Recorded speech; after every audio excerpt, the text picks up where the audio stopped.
السلام علیکم editor and listeners, Urdu novels library میں آپ کا ڈھیر سارا ویلکم۔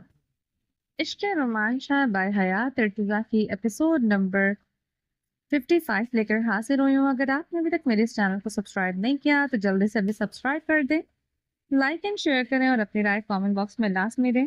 میرا دوسرا چینل ہے رومانٹک اردو ناولس، اس کو بھی جا کے جلدی سے سبسکرائب کریں۔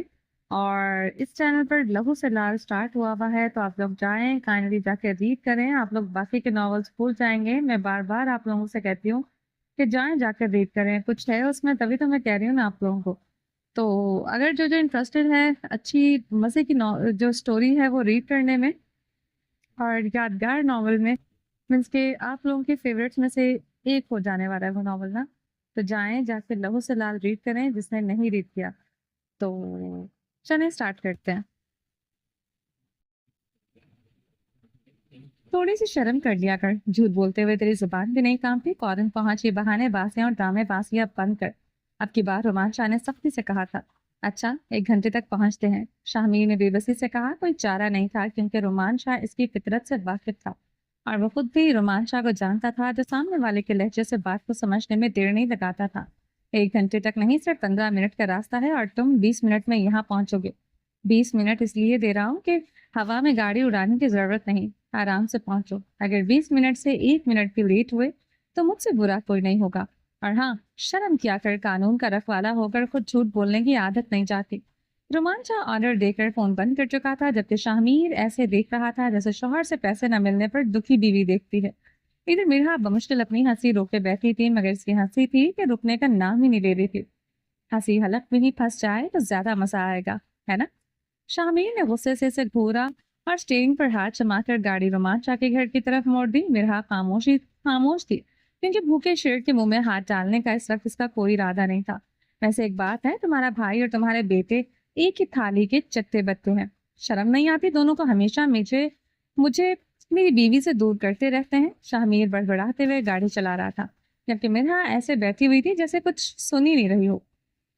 سب لوگ باری باری، کچھ پہلے اور کچھ بعد میں رومان شاہ کے گھر پہنچ چکے تھے۔ رومان شاہ کے گھر پر سب دوست اکٹھے ہوئے تو ماحول ایسا تھا جیسے کہ خوشی کے موقع پر جمع ہوئے ہوں۔ آیت کی طبیعت پوچھنے آئے تھے، مگر ہلا گلا ایسا تھا کہ لگ ہی نہیں رہا تھا کہ کوئی سنجیدہ معاملہ ہے۔ گھر کی رونق عروج پر تھی۔ لیونگ روم میں شاہزیب احمد علوی، شاہمیر ملک، رومان شاہ اور آسم شاہ ایک ساتھ بیٹھے تھے۔ ہر 2 سیکنڈ بعد کہہ کے گونج رہے تھے جیسے پرانے دوست مل بیٹھے ہوں اور وقت کا پتہ ہی نہ چل رہا ہو۔ جبکہ دوسری طرف شاہزیب آیت کو اپنے پاس بٹھا کر پوری توجہ سے سمجھا رہا تھا۔ ڈاکٹر ہونے کے ناطے وہ اچھی طرح جانتا تھا کہ کسی بھی مریض کو ٹھیک کرنے کے لیے پہلے اس کے ذہن کو پرسکون کرنا ضروری ہوتا ہے۔ آیت خود بھی جانتی تھی کہ اس کے دل میں سوراخ ہے اور شاہزیب نہیں چاہتا تھا کہ وہ کسی قسم کا اسٹریس لے، اس لیے اسے سمجھانا بے حد ضروری تھا۔ آیت بیٹا، تمہیں بالکل بھی پریشان ہونے کی ضرورت نہیں، تم بالکل ٹھیک ہو جاؤ گی، اور جب تک تمہارے شاہزیب انکل ہیں تمہیں کوئی ٹینشن لینے کی ضرورت نہیں۔ شاہزیب نے نرمی سے آیت کا چھوٹا سا ہاتھ پکڑا اور اس کے سر پر شفقت سے ہاتھ رکھتے ہوئے اس کے لہجے میں اپنائیت تھی جو آیت کے چہرے پر ایک ہلکی سی مسکراہٹ لے آئی تھی۔ گڈ گرل، ایسے ہی تم نے ہمیشہ ہنستے مسکراتے رہنا، اور ویسے بھی تم رومان شاہ کی بیٹی ہو، تمہیں مضبوط اور طاقتور رہنا ہے۔ شاہزیب نے ہاتھ کی مٹھی بنا کر آیت کو حوصلہ دیتے ہوئے کہا۔ آیت شاہزیب کی باتوں سے کافی مطمئن نظر آ رہی تھی اور باقی سب نے بھی باری باری سے پیار سے کچھ نہ کچھ سمجھانے والی بات کی۔ آیت کا موڈ خوشگوار ہو گیا تھا اور باقی بچوں کے ساتھ جا کر کھیلنے لگی۔ آج سب بچے جمع تھے تو ان کی خوشی کا الگ ہی لیول تھا۔ صرف عبداللہ اور عبد الرحمن کی کمی محسوس کی جا رہی تھی۔ کیا بات ہے، اس کے صاحب بڑے صدمے میں لگ رہے ہیں؟ کیا ہوا ہے؟ ارمانہ پر پانی پڑ گیا؟ احمد علوی کب سے شامیر کے چہرے کے زاویے نوٹ کر رہا تھا جو کافی سکتے کی حالت میں لگ رہا تھا۔ بظاہر تو وہ ٹھیک بیٹھا تھا، مگر یہاں پر لانتی دوستوں کو پتا تھا کہ رومان شاہ نے اسے زبردستی بلوایا ہے اور اب شامیر کی ٹانگ کھچائی نہ ہو، ایسا تو ہو ہی نہیں سکتا تھا۔ احمد علوی نے بات کو ہوا دے دی۔ اب آنے والی تھی شاہمیر ملک کی شامت۔ یار بیچارے نے جا کر گھر پہ کوئی ضروری فائل چیک کرنی تھی، اب اس کو یہاں پر بلا لیا ہے تو ڈسٹرب تو ہوگا۔ رومان شاہ ان سب سے تھوڑا مختلف تھا، ایسی باتوں میں زیادہ دلچسپی نہیں ہوتی تھی، مگر گول الفاظ میں وہ شامیر کو گھور کر یہی کہہ رہا تھا کہ اسے مرحا کے ساتھ وقت گزارنا تھا۔ رومان شاہ کی بات پر اس سب کی ہنسی چھوٹ گئی تھی۔ فائل تو ہمیں بھی چیک کرنی ہے، میرے خیال سے ہمیں بھی اجازت دے دو، ہمیں بھی گھر جانا چاہیے۔ آسم نے جگت مارے بغیر نہیں رہ سکا تھا۔ شاہمیر کھا جانے والی نظروں سے احمد کی جانب دیکھ رہا تھا جس نے یہ شوشات چھوڑ کر سب کو اس کا مذاق اڑانے کی دعوت دی تھی، اور اب یہ سلسلہ رکنے والا نہیں تھا۔ یہ بات شاہمیر کو اچھی طرح سے سمجھ آ رہی تھی۔ تم لوگ فضول کی باتیں نہ کرو، مجھے سچ میں فائل چیک کرنی ہے۔ شاہمیر ان کی جگتوں سے نروس سا ہوتے ہوئے ٹانگ پر ٹانگ جمائے بیٹھا احمد کو گھور رہا تھا۔ مجھے کیا گھور کر دیکھ رہے ہو؟ میں نے تو تمہارے چہرے کا اسکیچ اتار کر دکھایا ہے، جس طرح کی شکل بنا کے بیٹھے ہو۔ صبر رکھو، گھر واپس جانا ہے۔ اب کی بار پاس پڑے ہوئے کشن کو اٹھا کر شاہمیر نے زور سے احمد کی طرف اچھالا، اور احمد نے اسے فٹ سے کیچ کرتے ہوئے زوردار کہتا لگائے۔ رومانچہ اپنی سنجیدہ شخصیت سے وہاں زیادہ دیر نہیں بیٹھ سکا تھا، اور ویسے بھی اسے معاملے میں وہ ان سب سے تھوڑا مختلف تھا۔ وہ وہاں سے اٹھتے ہوئے باہر جانے لگا۔ جناب، آپ کہاں جا رہے ہیں؟ شاہزیب نے رومانچہ کو جاتے ہوئے دیکھتے ہوئے کہا۔ فطرت سے تو وہ بھی واقف تھا کہ رومانچہ ایسی باتوں میں بہت کم حصہ لیتا تھا۔ میں ذرا کھانے کا پوچھنے جا رہا ہوں۔ رومانچہ وہاں سے جا چکا تھا۔ تم لوگ انسان بن جاؤ، منہ کھولتے ہو تو پھر چپ ہونے کا نام ہی نہیں لیتے۔ ویسے تم لوگ تو جیسے بڑے حاجی ہو، تم جیسے لوگوں کو پتا نہیں۔ رومانچہ کے جاتے ہی شاہمیر بھی فل فارم میں آ گیا تھا۔ تو ہم نے کب کہا کہ ہم حاجی ہیں؟ ہم نے تو پہلے کہا ہے کہ ہم بھی تمہاری ہی پارٹی کے ہیں۔ جو ہماری پارٹی کا نہیں تھا وہ دیکھو کھانے کے بہانے اٹھ کر چلا گیا ہے۔ شاہزیب اور احمد ایک دوسرے کے ہاتھ پر زور سے تالی مارتے ہوئے دانت نکال رہے تھے، اور عاصم کی جگدوں سے فل لطف اندوز ہو رہا تھا۔ تم لوگوں نے ایسے کوئی پلان بنایا ہوتا یا تم لوگوں کے سر پر ایسے بم پھوٹتا تو تم لوگوں کی شکلیں بھی میرے جیسی ہو رہی ہوتی۔ شاہمیر نے اپنی شکل کی طرف اشارہ کرتے کہا تھا۔ اللہ نہ کرے ہمارے ساتھ ایسا ہو۔ ویسے رومانچہ سے کچھ بھی توقع کی جا سکتی ہے اور کچھ بھی کر سکتا ہے۔ شاہزیب نے ٹھنڈی سانس لیتے ہوئے کلیجے پر ہاتھ رکھتے ہوئے کہا۔ اللہ کرے کہ تم لوگوں کے ساتھ بھی ایسا ہی ہو۔ یہ بندہ واقعی عجیب ہے۔ ایک فون کال کرتا ہے اور فوراً حکم جاری کر دیتا ہے، فٹاک سے پہنچو، فٹاک سے یہاں آ جاؤ۔ کبھی نہیں سوچتا کہ کوئی شخص کسی رومانٹک ڈیٹ پر جا رہا ہوتا ہے، اس کی کوئی پلاننگ ہو سکتی ہے، مگر اس کے دماغ میں کہاں یہ سب گھومتا ہے۔ اس کے لیے جو حکم دینا ہوتا ہے وہ فوراً دے دیتا ہے۔ ایسے ہی نہیں میں اسے ایک وقت میں اڑیل گھوڑا کہتا تھا، ویسے بھی اب بھی وہ نہیں سدھرا۔ شاہمیر نے رومانچہ کو کوستے ہوئے کہا، کیونکہ وہ اس وقت وہاں نہیں تھا۔ شاہمیر اس موقع کا بھرپور فائدہ اٹھا رہا تھا، اور باقی سب اس کی شکل دیکھ کر محفوظ ہو رہے تھے۔ ڈائننگ ٹیبل پر خواتین کی کھلکھلاہٹیں گونج رہی تھی، جبکہ میرب کھانے کی تیاری میں مصروف تھی۔ ذکیہ اور دیگر ملازمیں مختلف ڈشز ٹیبل پر سجا رہی تھیں، اور باقی سب اپنے انداز میں ہنسی مذاق میں مگن تھے۔ میرے بھابھی بہت لذیذ کھانا بناتی ہیں، ایسے ہی تو نہیں؟ رومان بھائی ہماری بھابھی پر فدا ہیں، ہما نے ہنستے ہوئے کہا۔ میرا جو پہلی ہی موقع کی تلاش میں تھی فوراً بولی، بالکل، رومان بھائی کا پیار صرف دل تک نہیں بلکہ میرے تک بھی جاتا ہے۔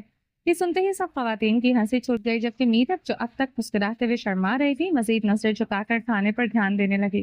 شفا کہاں پیچھے رہنے والی تھی، وہ فوراً بولی، یہ تو سچ میں ثابت ہو چکا کہ رومان بھائی کے دل کا راستہ ان کے پیٹ سے ہو کر گزرتا ہے۔ ماہی نے موقع دے کر شفا کو چھیڑنے کا فیصلہ کیا، اور شرارت سے اس کی طرف جھکی اور کوہنی مارتے ہوئے بولی، یہ سب تو ٹھیک ہے، لیکن محترمہ ذرا یہ بھی بتائیے کہ عاصم بھائی کے دل کا راستہ کہاں سے ہو کر گزرتا ہے؟ شفا جو اب تک اس پر سب پر طنز کے تیر چلا رہی تھی، خود نشانے پر آتے ہی ہڑبڑا گئی۔ سب کی نظریں اب اس پر تھی، وہ ایک دم خاموشی چھا گئی۔ ہاں بھائی شفا بتاؤ، مرحا نے بھی شرارتی انداز میں ہونٹ کھینچتے ہوئے پوچھا۔ شفا نے تیزی سے پانی کا گلاس اٹھایا اور ایک پون کر صاف کیا۔ عاصم کے دل کا راستہ تو سیدھا ان کی نظروں سے ہو کر گزرتا ہے۔ یہ سننا تھا کہ پورے ڈائننگ روم میں کہہ کے گونجے تھے، اور میرب نے ہنسی چھپانے کے لیے جلدی سے نیپکن اٹھا کر منہ پر رکھ لیا تھا۔ محفل رنگین ہو چکی تھی، اور خوشیوں کے ساتھ ساتھ محبت اور شرارت کی چاشنی بھی فضا میں کھل چکی تھی۔ ڈائننگ ایریا میں ہنسی مذاق کا ماحول گرم تھا، ہر کسی کا نشانہ کسی نہ کسی پر تھا، اور اب باری ہما کی تھی جو سب کی چھیڑ چھاڑ سے محفوظ تھی۔ اب خود ہی نشانے پر آ چکی تھی۔ ہما ایک طرف میرب کی ہیلپ کر رہی تھی، اور دوسری طرف سب کے کہکوں پر سخت تر لوڈ شیڈنگ ہو رہی تھی۔ وہ ایک نظر سب پر ڈالتی، پھر خود پر ہونے والے تابڑ توڑ حملوں سے بچنے کی کوشش کرتی۔ میرب جو خاموشی سے سب کی چالاکیاں دیکھ رہی تھی ایک دم مسکرا کر بولی، ویسے شاہزیب بھائی کے بارے میں تو کسی نے پوچھا ہی نہیں۔ سب کی نظریں فوراً ہما پر جم گئی۔ وہ جو اپنی دھن میں لگی ہوئی تھی ایک دم سے رک گئی۔ آخر ان کے دل کا راستہ کہاں سے ہو کر گزرتا ہے، اور ڈاکٹر صاحبہ ہمارے بھائی کو کیا کھلاتی ہیں؟ میرب نے شرارتی مسکراہٹ کے ساتھ بندوق کا رخ ہما کی طرف موڑ دیا۔ یہ سن کر پہلے تو مکمل خاموشی چھا گئی، پھر ایک ساتھ سب کے کہہ لگائے۔ ہما جو اب تک سب کے مذاق پر خود مزے لے رہی تھی، اب اپنے نشانے پر آنے پر ہڑبڑا گئی۔ جلدی سے چمچ ہاتھ میں لے کر یوں ظاہر کرنے لگی جیسے وہ بہت مصروف ہو، مگر مرحا نے فوراً چمچ چھین لیا۔ جواب دو ڈاکٹر صاحبہ، مرحا نے مزاحیہ انداز میں بازو باندھ کر کہا۔